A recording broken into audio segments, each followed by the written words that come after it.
it's quite a cocktail of stupidity, egocentrism, and the ultimate results of the difference between being educated and being schooled. So I just wanted actually to get your view on, because we have and it's actually a Zimbabwe man who actually went on radio to expose how he cheated the court system for you to get in power. And I'm going to show you the video, so you can just watch the video and then you let me know the video, your view. I only worked in the care sector for like 3 months, and then I quit. Really? I went to look for a job elsewhere. I worked in construction first. It didn't work for me. I worked for Amazon as well. It didn't work for me. And then I found a job in the bank, and I'm living my life effectively. And how many people in the care home that you worked in were in a similar situation to you? So I have, first of all, I have 4 of my 2 sisters and 2 brothers. So we are 5 effectively coming from the same family in Zimbabwe. Oh, really? And Right. we have all moved. My sister has moved into, she just recently got a job as well with one of the councils, which I'm not going to mention. Mm-hmm. And my brother has gone into, my other brother has gone into the construction industry where he's working. And do you mind me And we asking are all how you looking for afforded elsewhere. it? How did you afford to do it? Because the wages obviously are pretty notoriously bad in the care sector. So how did you fund your way through it? It was very easy. So I had my cousin who was here, and she's the one who helped us to set up a company. She set up a company to bring us out of Zimbabwe, and that's how we managed to come here. So actually, her care company is not working. It's not there as I'm speaking right now. It doesn't exist. So she just helped us to. So come hang into the on, country and Jamie. shut down. Whoa. So your family member set up a company that acted Yes. as a provider of carers, through Yes, which they actually- recruited you from abroad, Yes. and you went into a care home for precisely 3.5 minutes or whatever, and then looked for Yes. other work. So you manipulated the system for yourself, or you I feel wouldn't like say I you used the manipulated system to its best effects for you? Absolutely. What are your views? Okay, I know this is going to be weird, but like I feel proud of him. Like he's so clever. He maneuvered his way, but on a serious note, it reflects how bad livelihood is back at home in Zimbabwe, and how people are desperate for jobs. Many people are so unemployed. And I think this is a very big call to the government of Zimbabwe to actually reflect on what people are now doing out of desperation. Because at the end of the day, these are bread and butter issues.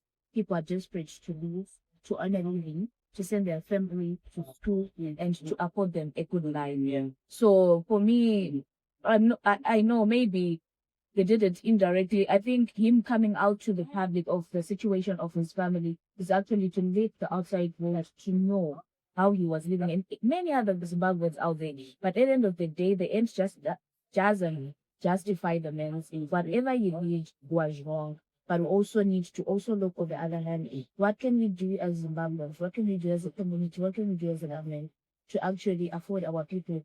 Basically, because more than 50% of the Zimbabweans are living below the poverty line, which is very worrisome. Yeah, I think that's always up to all of us, to the government, and because we need to up our economy of Zimbabwe to actually give our people a good life.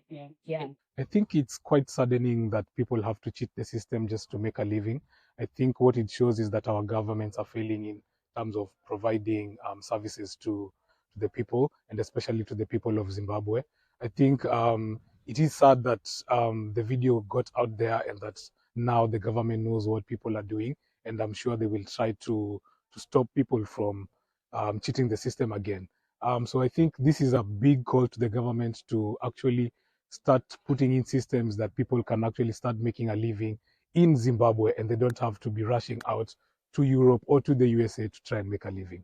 So for me, I think it's quite a cocktail of stupidity, egocentrism, and the ultimate results of the difference between being educated and being schooled. If you was educated enough, I think you have to know and conserve the integrity of whoever, even preserve the integrity for that person that actually capacitated you, enabled you to be there. But also at the same time, there's an aspect of egocentrism, the concept of I have made it all. I think that's where we totally get it as us as Zimbabweans or us as Africans, that if I've literally made it, I think I'm now capable of even shutting the doors for whoever is going to continue and so forth. So for me, I think that's I think the need for revisiting our aspects of what we entail when you are enabling people to be capacitated enough to enable it. I'm not surprised if he makes it or doesn't make it within the next couple of years, because for me, we are seeing someone who is not capable of being a team player wherever he's going to work. And for me, that's going to be a problem.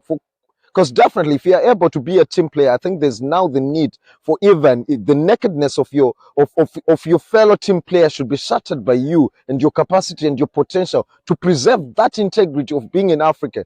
And definitely, I think there's need to revisit our education system, because that's a typical example of a person who is within the economic system mainly by merely passage of school, but the aspects of education is totally distanced and has to be ideated on. He has to revisit his ego and his own personality as a human being. And do you think that's actually like what we did is it good for the African continent at large, or is it also maybe probably also ruining the system or the the chances of other people there that are also wanting to move out and wanting to use the same system as well? Yeah, I mean, I think it's going to be hard because I feel like they're going to tighten up the system, or maybe at some point they might like Zimbabweans should wait a bit to come here. I think it's just going to worsen the situations for other Africans who want to go into that country. They are going to tighten their tariffs or maybe take measures that are going to be very difficult for all of us to go there. Yeah. Well, I think migration, borders are all things that separate people and generally create an injustice that's steeped in colonialism, where the North and Europe came south, just landed, took what they wanted to and left. And after they got rich, then set up borders in order that those whose wealth they stole could either not get it back or could not participate in getting a return on that wealth that was stolen, or could not hold people accountable who stole that wealth. And I think any exposure of the immigration systems globally highlights the fact of the injustices that those systems perpetuate, and it is important to break down those borders so that people have freedom of movement. Most importantly, freedom of movement within Africa first. It is unjust that we cannot travel within Africa from country to country, that we have to see each other as foreigners or see each other as aliens, yet we're all brothers and sisters. So do you think maybe as Africans, especially when it comes to youth as well, we must run to the global North countries for opportunities and all that, or do you think the African continent still have opportunities that need to be explored? I think personally, we have opportunities in Africa that should be tapped into, and the government is really failing into providing these kinds of opportunities. And I think one of the reason is that there's low income, so people don't want to do the jobs in Africa because the income is quite low. But if you see the income in Europe, people term it as good income for them, and I think it will be hard to stop this. But if the African governments can actually put in place systems to try and pay people not actually minimum wage, but actually money for their time, that would be very important for it. We do know the diaspora populations from around the world bring back great revenue to the countries they come from, be that the Philippines, be that Zimbabwe. We know that diaspora pours money back into the countries. That allows for an openness of the global type of process of people becoming one. But I think, the way the systems are set up for people to seek better opportunities elsewhere is sometimes unjust, and it shows the weakness of our own governments to create people's economies that do not force people. We must remember a lot of the diaspora forced people into slavery, into working in very poor conditions, such as, Bangladeshis out in the Arab Emirates, or whether you have Thai people working out in the Middle East as well, and the Filipinos people working on cruise ships throughout the world. So I think it's really important to look at the justice behind the breaking down of borders. Jamie is in Frimley. Hi, Jamie. Hi, Tom. Lovely to speak to you. And you, sir. This announcement on immigration comes at a good time for you, does it not? I think it has come at the right time. Obviously, I'm one of the beneficiaries. I came from Zimbabwe, and I'll tell you first of all to give you a bit of background. In the 90s, I'm from a family of 15. My dad married two wives, and in my family, same mother, we are 8. Wow. It was incredibly hard for me to migrate to the United States. Obviously, you know how difficult things have been in Zimbabwe. We, as Zimbabweans, are traveling to every part of the world in search of a better life. I have a certificate in business administration, which I studied in Zimbabwe for 6 months only to get this. And when I saw an opportunity to come to the United Kingdom after being denied to enter the United States 4 times, this was a fantastic opportunity. I will tell you what. On my streets where I was living in Harare, around the 2000, I think I would say 2001, I only knew one person who lived in the United Kingdom and working here. Mm-hmm. But I'll tell you, after coming here, my mom was here last year, and she was telling me she now knows at least about 20 people on her streets who are in the United Kingdom. Oh, really? So it has been a fantastic opportunity. And I work in the city now. I came in as a care worker, and I stopped working in care, and I've managed to get a job for myself in the bank. I see, Jamie. So you arrived on a care visa? Yes. To do some work in a care home, or? In a care home. We all are very ambitious people. As Zimbabweans, we are very ambitious. We are always looking for opportunities. Yeah. And listen, I get it. And of course, you see there's a life that you can build for yourself here.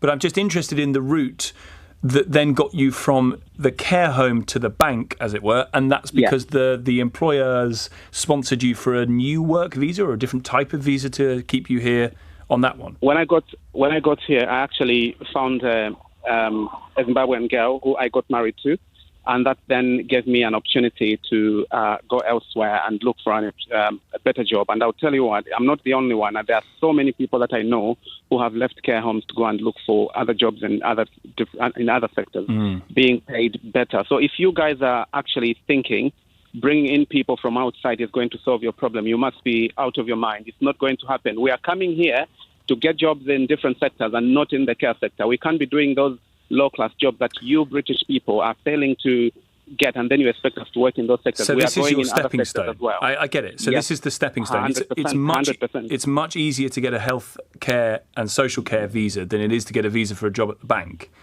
Absolutely. So you might as well chance it, Jamie, to do a bit in the care home and then move your way up. I only worked in the care sector for like 3 months, and then I quit. Really? I went to look for a job elsewhere.